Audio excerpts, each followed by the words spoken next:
से चिराग पासवान ने एक बड़ा बयान दे दिया है कि चाहे हमें केंद्र की राजनीति छोड़नी क्यों न पड़े, बिहार में चुनाव जरूर लड़ेंगे।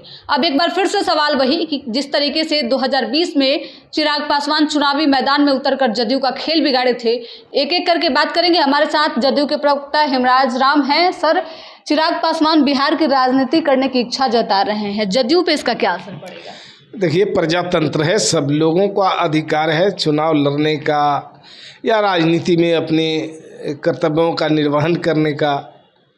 लेकिन सबसे बड़ी बात यह है कि बिहार में और केंद्र में एनडीए की सरकार है, राज्य और केंद्र में एनडीए की सरकार है और एनडीए के तमाम घटक दल एक साथ है। मिशन है 2025 का 225 सीट जीतने का और 25 से 30 फिर से नीतीश का।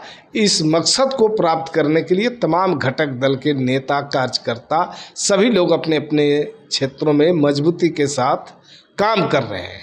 अच्छा, 20 में जब चिराग ने चुनाव लड़ा था तो उस समय जदयू को बड़ा नुकसान हुई थी, महज 43 सीट आप लोग जीत पाए थे। तो क्या इस बार भी आप लोगों को इसका सामना करना पड़ेगा? ये 2025 है, ये 2025 है और 2025 में फिर से नीतीश का मिशन है। आपके गठबंधन में लगातार खींचतान देखने को मिल रही है। कभी चिराग जो है वो बिहार की राजनीति करने की बात कर रहे हैं, कभी जीतन राम मांझी 60 सीटों की मांग कर रहे हैं। आप लोगों की इस बार क्या मांगे हैं? देखिए, एनडीए में सीटों के बंटवारों को लेकर के कभी कोई अड़चने नहीं आती है, आसानी से सब सुलझा लिए जाते हैं। और चुनाव की बात है, प्रजातंत्र है, लोकतंत्र है, सबको अपना हक मांगने का अधिकार है।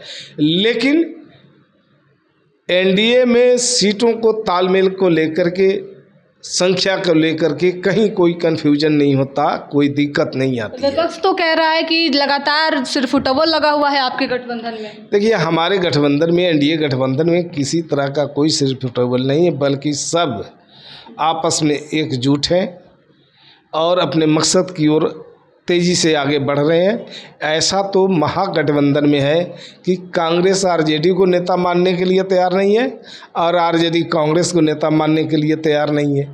बस अपने अपने राग अलग अलग अनाप रहे हैं, लेकिन कुछ तय नहीं हो पा रहा है उन लोगों के बीच में कि आगे क्या करना है।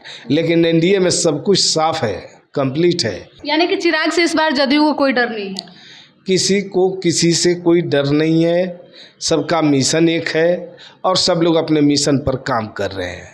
अच्छा, महागठबंधन कल जो है वो पासी व्यवसायी एक कार्यक्रम रखी थी और वहाँ पे तेजस्वी यादव जो हैं वो पासी समाज को लेकर बहुत सारी बातें कहे।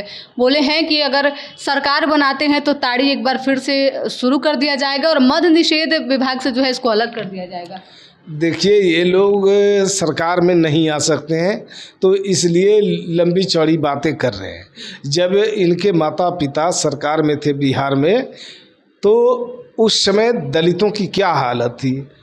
118 नरसंहार जो हुए बिहार के अंदर, उसको बिहार का दलित आज भी भूला नहीं है। नरसंहार कर्ता को लालू जी सत्ता में बैठकर बचाने का काम करते थे। और सबसे बड़ी बात यह है कि लगातार अपने शासनकाल में तमाम बहालियाँ, मैंने एक तरह से कही कि उस पर रोक लगा के रखे थे लोग। और जो स्कूल कॉलेजों में पढ़ने वाले छात्र थे, उनकी छात्रवृत्तियां भी बंद करके रखा था, जिसको लेकर लगातार आंदोलन होते रहते थे। और मैं भी उसी आंदोलन का उपज हूँ। वो लगातार लालू राबड़ी के शासनकाल में छात्रों के सवाल को लेकर संघर्षों पर था। तो दलित जो बिहार के हैं, ये लालू जी के शासनकाल को, राबड़ी के शासनकाल को ये लोग भूला नहीं है कि कितना दमन अत्याचार होता था, नरसंहार होता था, दूध मुँहे बच्चे को मारा जाता था, कोख में महिलाएं जो है बच्चा पाल रही थी, उन महिलाओं को और उन बच्चों को भी मार कर सुला दिया जाता था। तो इस तरह से बड़े बड़े अत्याचार हुए इन समाज के ऊपर। वो लोग घड़ियाली आंसू न बहाएं और नकली दलित प्रेम का दिखावा न करें। जबकि नीतीश कुमार जी के शासन से पहले लालू राबड़ी जी के शासनकाल में बिहार का बजट मात्र 40.48 लाख रुपया अनुसूचित जाति कल्याण के लिए बजट था।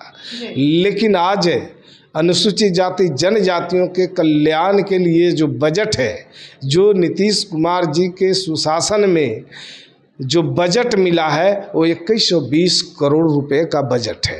तो इतनी बड़ी राशि आवंटित हुई इन वर्गों के कल्याण के लिए, जिसके कारण बड़े बड़े काम हुए, चाहे वो शिक्षा के क्षेत्र में, रोजगार के क्षेत्र में, और छात्रों के भविष्य को उज्जवल करने की दिशा में बड़े बड़े काम हुए और आज हो रहे हैं। तो सरकार की मंशा साफ है और नीतीश कुमार जी बाबा साहब और डॉक्टर अम्बेडकर के सपनों को पूरा करने के लिए उनके सोच पर आधारित कार्य योजना बनाकर जमीन पर उतार रहे हैं और लाभुकों के हाथ सीधा लाभ दे रहे हैं। चलिए, हमारे साथ जदयू के प्रवक्ता हेमराज राम थे, जिनसे बातचीत कर रहे थे। इनका साफ तौर पे कहना है कि एनडीए गठबंधन पूरी तरीके से एकजुट है, सभी चीज़ें जो है वो मिल बांट कर समझा लिया जाएगा।